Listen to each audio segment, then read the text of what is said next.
সড়ক জুড়ে খানাখন্দ, বেশিরভাগ জায়গায় উঠে গেছে কার্পেটিং, তার উপর হেলে দুলে ঝুঁকি নিয়ে চলছে যানবাহন। কুমিল্লা শহরের শাসনগাছা থেকে আলেখার বিশ্ব রোড পর্যন্ত সড়কের বেহাল দশা। দীর্ঘদিন সংস্কার না হওয়ায় একদিকে চরম ভোগান্তি পোহাচ্ছেন সড়ক ব্যবহারকারীরা, অন্যদিকে একাংশের সংস্কার কাজ শুরু হয়েও চলছে ধীরগতিতে। স্থানীয়রা বলছেন, নগরীর গুরুত্বপূর্ণ এ সড়কে প্রায়ই ঘটছে দুর্ঘটনা, পাশাপাশি বিকল হচ্ছে যানবাহনের যন্ত্রাংশ। দুদিন অন্তরে গ্যারেজে নামা লাগে, নাট বল্টু লুজ হয়ে যায়, তারপরে আপনার সকপ জবরের অবস্থা তো খারাপ। পিস্টেল এভাবে গতমত হয়ে যায়, কিছুদিন করে আবার কিছু ইটমিট দিয়ে রিপেয়ারিং করে যায়। দৈনিক এক দুটো অ্যাক্সিডেন্ট হয়ই। এই জায়গাটার ভিতরে বেশি গাড়ি ভাঙে, মানে গাড়ি ভেঙে ফুরে যায়।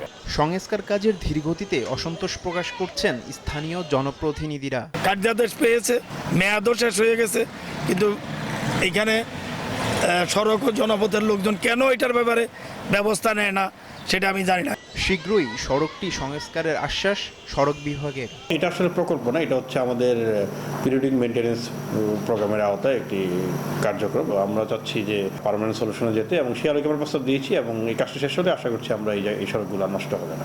শাসনগাছা আলেখার বিশ্ব রুটটি 2.8 কিলোমিটার দীর্ঘ। সময় সংবাদ, কুমিল্লা।